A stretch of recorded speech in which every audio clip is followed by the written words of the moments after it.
నమస్తే, welcome to Telugu రాజ్యం. ఇవాళ మనతో పాటు ప్రముఖ film and political critic Dasari Vignan garu ఉన్నారు. ఆయనతో మాట్లాడదాం. సార్ నమస్తే. విజ్ఞాన్ గారు, ఈ ఫ్రైడే మూవీస్ గురించి మాట్లాడుకోవాలి మనం ఖచ్చితంగా. చాలా ఎన్నో అంచనాల మీద వచ్చిన జాక్ మూవీకి సంబంధించి కూడా కోర్స్ ఎలా ఉందో ఏంటో ఆల్రెడీ తెలిసిపోయింది మనకి. But and one more thing, Ajith movie కూడా చాలా అట్టహాసంగా రిలీజ్ అయింది. అంటే కోర్స్ అంత తెలియలేదు కానీ జనానికి కొంచెం ఆ మూవీ గురించి కూడా బాగానే చెప్తున్నారు జనాలు. అసలు ఏమిటి అంటే ప్లస్లు మైనస్లు ఏమిటి? జాక్ సినిమా ఇప్పుడు స్టార్ బాయ్ మీద చాలా చాలా అంచనాలు ఉన్నాయి. ఎందుకు అలా జరిగింది, అసలు ఏంటి, ప్లస్లు ఏమిటి, మైనస్లు ఏమిటి, అలాగే గుడ్ బ్యాడ్ అగ్లీ గురించి కూడా, ఈ రెండింటి గురించి మనం మాట్లాడుకోవాలి. ఫస్ట్ జాక్ గురించి మాట్లాడదాం. Yes, Bommarillu Bhaskar after long time. అంటే బొమ్మరిల్లు అనే పదంలోనే ఎంత బరువు ఉందో తెలుసు మనకి.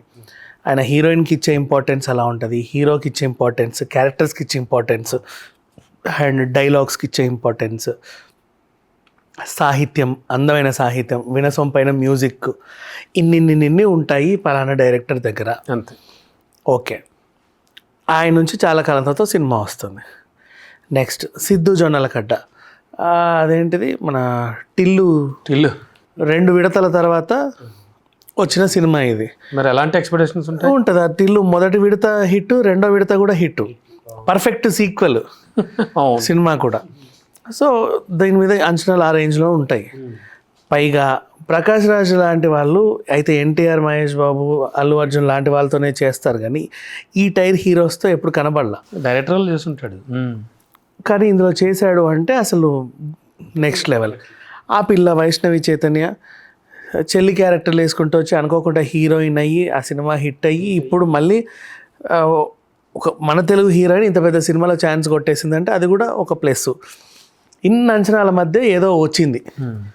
ఇది ఎలా ఉంది అనేది మాట్లాడుకుంటే, ఫస్ట్ ఈ కథ గురించి మాట్లాడుకునే ముందు నేను కొన్ని చెప్తా. మీకున్న మీ జర్నలిజం పరిజ్ఞానంతో నాకున్న చిన్న డౌట్లు తీర్చండి, ఓ 2-3. ఓకే, అడగండి. ఇప్పుడు రా ఏజెన్సీ ఉంటుంది కదా, రా, అవును, దాంట్లో జాబ్ కావాలంటే మామూలుగా మనం ఏదో కాల్ సెంటర్కి వెళ్ళినట్టు రెజ్యూమ్ పట్టుకొని వెళ్తే ఇచ్చేస్తారా? రా వరకు వెళ్ళిపోయారు. కానిస్టేబుల్ ఉద్యోగానికి ఎన్ని నిబంధనలు ఉంటాయి? నాకు రానే కావాలి. అలా తలుపు కొడితే ఎక్స్క్యూజ్ వాటి నేను ఇంటర్వ్యూకి వచ్చానంటే వాటి సరే ఒక టాస్క్ అయితే ఇస్తాను, మీకు ఒక కేసు ఇస్తాను, అది చూడండి, మీ జాయినింగ్ ఆలోచిద్దాం అంటారా? Not so easy. ఓకే, అది బాగానే ఉంది. నెక్స్ట్ ఇంకొకటి చెప్తా. బార్డర్ దగ్గర యుద్ధం, సైనికులు ఇట్లా ఉన్నారు అంటే నెక్స్ట్ ఏం జరుగుతున్నా చూడాలని, క్రిటికల్ సిచ్యువేషన్. అప్పుడు వెళ్ళి నేను ఆ సైనికుడు చెరుటింగ్ అంటే ఎలా ఉంటుంది?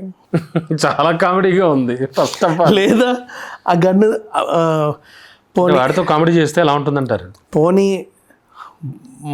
కరెక్ట్ బార్డరు, ఇంకా కరెక్ట్ బార్డర్ అండి, చైనా పుల్వామా బార్డర్ అనుకుందాం ఫర్ ఎగ్జాంపుల్.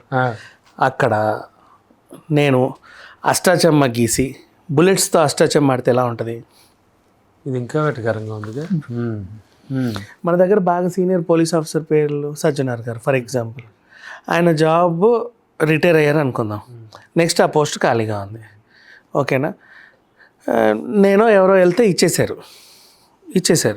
ఓ టాస్క్ ఏంటి, ఆర్టీసీ బస్సులు ఎన్ని ఉన్నాయో లెక్క పెట్టేసిరా అన్నారు. లెక్క పెట్టేసి 502 503 ఉన్నాయని చెప్పేసా. ఓకే, నువ్వు ఎల్లుండి నుంచిరా చూద్దాం, జాయిన్ అయిపో అన్నారు. ఎలా ఉంటుంది? ఇవన్నీ వదిలేసి పక్కన పెడితే ఇప్పుడు మనం కథల్లోకి వెళ్దాం.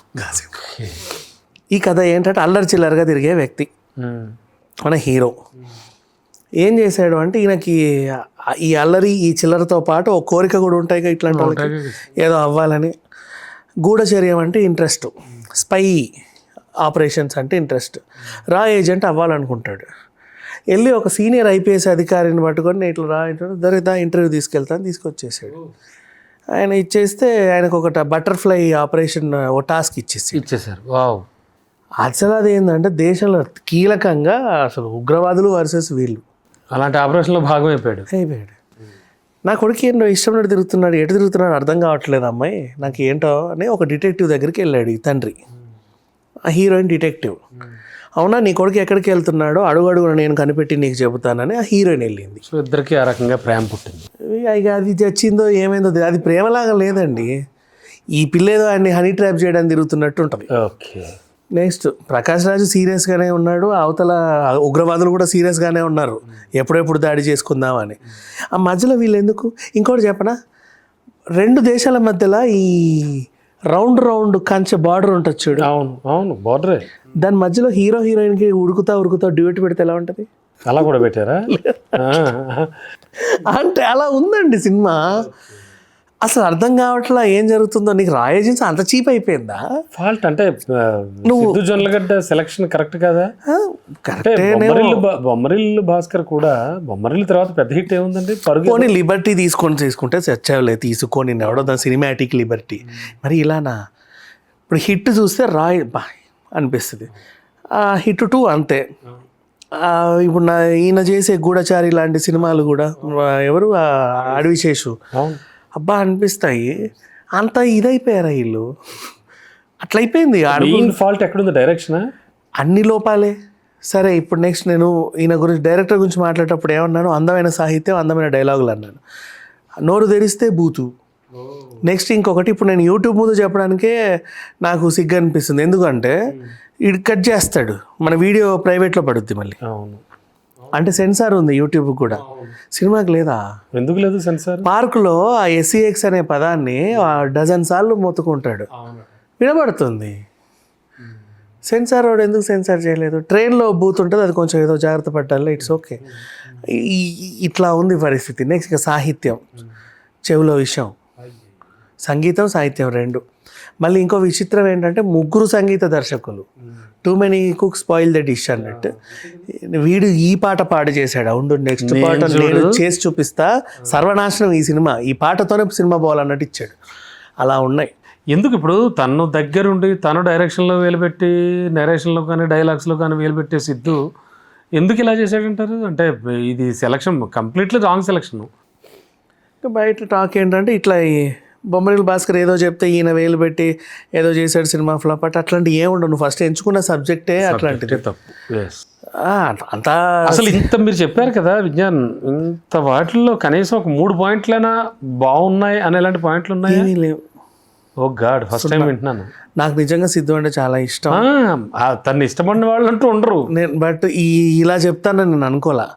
అండ్ నెక్స్ట్ మళ్ళీ ఇంకొకటి, ఇప్పుడు అన్నతి కాలంలో ప్రతిసారి మనకి ఏంటంటే ఒక హీరో పోని కామెడీయే చేస్తున్నాడు, కామెడీ చేసే హీరో పక్కన ఇంకొక సపోర్టింగ్ రోల్ ఉంటే అది కొంచెం ఏదో బాగుంటుంది.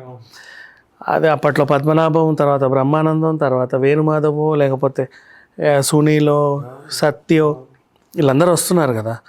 ఇక్కడ కూడా ఎవరైనా పెట్టుకోవాల్సింది, అవసరం లేదు మనకు ఎందుకు సపోర్టింగ్ రోల్. నేను పలుకులు పలికితే చాలు మొత్తం పగలబడి ఇరగబడి తన పర్ఫార్మెన్స్ బాగుంటుందేమో. సో ఇప్పుడు ప్రేమ కథలా చూద్దామా అంటే ఇదేదో వింత కథలా ఉంది. పోనీ ఈ పిల్లోడిని ఇష్టపడి ఈయన చేసే వెటకారం టైపు కామెడీ ఏమన్నా పండిందా అంటే అసలు ఎందుకు నవ్వాలో అర్థం కాకుండా ఉంది. నెక్స్ట్ సినిమాలో ఏమైనా ఎలగబెట్టారా అంటే ఏదీ లేదు, అర్థమైపోయింది. క్యారెక్టర్స్ అనేమో సీరియస్గానే సాగుతున్నాయి. సో అలా ఒక రకంగా తయారైంది సినిమా ఇది. బెటర్ నెక్స్ట్ టైం అయినా సరే కొంచెం జాగ్రత్తలు తీసుకుంటే, హిట్లు ఫ్లాప్లు ప్రతి హీరోకి ఉంటాయి, ఎవరిని ఏమనలేము. ఇది అంటే నా నోటితో ఫ్లాప్ అని కూడా అనలేకపోతున్నా. టీం అంతా అంత ఇష్టం నాకు, అందరూ. మరి ఓకే విజ్ఞాన్ గారు, మరి good bad ugly Ajith wonderful performance అంటున్నారు, ఎలా అనిపించింది? అజిత్ అభిమాని అయితే ఈ సినిమా అసలు కింద పడి మీద పడి డొల్లి చూస్తారు. అజిత్ అభిమానులకైతే అడుగున ఆహా ఓహో అన్నట్టుంది. అజిత్ అభిమాని కాకపోతే కాసేపు మాట్లాడుకుందాం. అయితే మన ఇద్దరు ఇప్పుడు కాదు. నెక్స్ట్ ఇదేంటి, ఇప్పుడు గతంలో నాకు ఒక బ్యాక్డ్రాప్ ఉంది. నేను చాలా పెద్ద పవర్ఫుల్ అండర్ వరల్డ్ డాన్నో ఏందో ఉన్నాయి సంథింగ్. ఎన్టీఆర్ కంత్రి సినిమా అంతేగా, ఎన్టీఆర్ కంత్రి మూవీ అట్లా ఉండి చాలా ఉంది. తర్వాత వీళ్ళు ఏం చేస్తారంటే ఫ్యామిలీ కోసం కుటుంబం ఇక చాలే ఆపేయండి అని వీళ్ళు అన్నప్పుడు ఓకే నేను మారుతున్నాను అని చెప్పి పోలీసులకు లొంగిపోయి జైలుకి వెళ్ళి మళ్ళీ మారి మంచిగా వస్తారు దండలు వేసుకొని. అలా కుటుంబాన్ని చక్కగా లీడ్ చేసుకునే సినిమాలు బోల్డ్ చూసాం. ఇక్కడ స్టార్టింగే హీరో మారి జైలుకి వెళ్ళి వస్తాడు. తర్వాత ఏం చేశాడు అనేది తీసుకొచ్చారు, ఇదో కొత్త కాన్సెప్ట్. సరే వెళ్ళాడు, ఎందుకు జైలుకి వెళ్ళాడంటే గతంలో ఏదో చేశాడు, కుటుంబం కోసం మారాడు, లోపలికి వెళ్ళాడు. ఇప్పుడు ఎందుకు వచ్చాడు, యాక్చువల్ నెక్స్ట్ ఇయర్ కదా నువ్వు రిలీజ్ అవ్వాల్సింది, ఇప్పుడు ఎందుకు వస్తున్నావు అని అడిగితే లేదు నా కొడుకు కోసం వస్తున్నానని. సరే వచ్చావు కొడుకేడి కలుసుకుందాం అంటే ఎవడో కిడ్నాప్ చేసేసాడు. ఓకే. నా కొడుకు అని నువ్వు తిరుగుతూ ఉంటే నిన్ను డ్రగ్స్ కేసులో ఇరికించేసాడు. అసలు నిన్ను ఇబ్బందులు పెట్టేది ఎవరా అని సతమతం అవుతా ఉంటే ఇంటర్వెల్కి ఒకడు వస్తాడు నే అని. ఓహో నువ్వా, ఉండరా నీ అంత చూస్తాను అనేసరికి క్లైమాక్స్. వాడి క్యారెక్టర్ బాగుంది కదా. ఇంకా అదే బేసిక్ సినిమా ఇంతే కదా, ఇక్కడ అర్థమైపోతుంది కదా. ఇకపోతే మరి సరే ఎందుకు వీళ్ళని ఇబ్బంది పెడుతున్నారు, ఏం చేస్తున్నారు, అసలు మీకున్న పాత పగలు ఏంటంటే మా గతం తాలూకు తవ్వకాలు తవ్వాలి అని తవ్వుతావు అప్పుడప్పుడు. చాలా చూసిన సినిమాలాగే ఉంది. ఆ గతం తాలూకు తవ్వకాల్లో అందమైన హీరోయిన్, అందమైన పాటలు, ఆటలన్నీ ఉంటాయి. ఈ తరహా కథ. అండ్ ఇది మోస్ట్లీ చాలా సినిమాల్లో ఉన్న కథలే అంటున్నాను. బాగా తీస్తే చూడొచ్చు. ఇప్పుడు హారర్ సినిమాలన్నీ ఒకలానే ఉంటాయండి. అనుకోకుండా ఎక్కడికో పోతారు, ఊరి చివర బంగ్లా, అందులోకి వెళ్ళాక తలుపు మూసుకుంటుంది, వాడు భయపడి చచ్చి లాస్ట్ బయటకు వస్తాడు. అంతే కదా. అంతే. ఇట్లాంటి సినిమాలు కూడా ఇంతే. కాకపోతే ఎంగేజింగ్ స్క్రీన్ ప్లే ఉండాలి. నెక్స్ట్ అసలు నేను ఇబ్బంది పెట్టేది ఎవడరా అంటే ఇటున్నాడు అటున్నాడు, సార్ ఎక్కడ దొరుకుతాడు అక్కడ దొరుకుతాడు, లాస్ట్కి నువ్వేంటి ఉంటున్నా నీ సంగతి చెప్తా, ఎలా తీసుకెళ్ళావు, వాడిని ఎలా ముప్పు తిప్పలు పెట్టావు, పోనీ వాడిని నిన్నెలా తిప్పలు పెట్టాడు, ఇవన్నీ ఇట్లా మేనేజ్ చేసుకుంటా నెక్స్ట్ టైం అయింది తెలిసినా కూడా వీళ్ళు ఎలా పర్ఫామ్ చేస్తాడో, ఈ డైరెక్టర్ ఎలా తీసాడో చూడడానికి వెళ్తారు. ఇలాంటి సినిమా ఇది. పాపం త్రిషని కొంచెం మనం అంటే త్రిష అభిమానులు జీర్ణించుకోలేని చిన్న అంశం ఏంటంటే 18 ఏళ్ళ పిల్లోడికి తల్లి. So it's okay. గత తాలూకు తవ్వకాల్లో అందంగానే ఉంది. అండ్ అజిత్ పర్ఫార్మెన్స్ గురించి మనం ఏం చెప్పలేము, ఎందుకంటే వెల్ సెటిల్డ్, ఎప్పుడు బాగానే ఇస్తాడు. మిగతా నటీనటులందరూ బాగానే చేశారు. సునీల్ కూడా ఈ మధ్య తమిళ సినిమాలు బాగా చేస్తున్నాడు. అవును, మంచిదే. ఎందుకు మనం ఆ బొమ్మన్ ఇరానీని తీసుకొచ్చి ఇక్కడ స్ట్రిక్ట్ తండ్రి అంటాము. సల్మాన్ ఖాన్కి మన తనకెళ్ళ పనికిరాడా స్ట్రిక్ట్ తండ్రి లాగా? వాళ్ళు పెట్టుకోవచ్చు. మన నటులు కూడా అన్నీ తిరగాలి. మంచి పద్ధతి అది. సో అట్లా చూడడం నాకు సంతోషమే. ఆ తర్వాత ఇంకా ఏముంది ఈ కథ గురించి అంటే, కథలో పెద్ద విషయం ఏం లేదు, ఇంతే. ఈ తీత గురించి చెప్పాలి అంటే, కొత్తగా అజిత్ అభిమానులు కాకుండా ఓన్లీ సినిమా చూడడానికి ఏముంది ఏంది చూసిందే కదా అనిపిస్తుంది.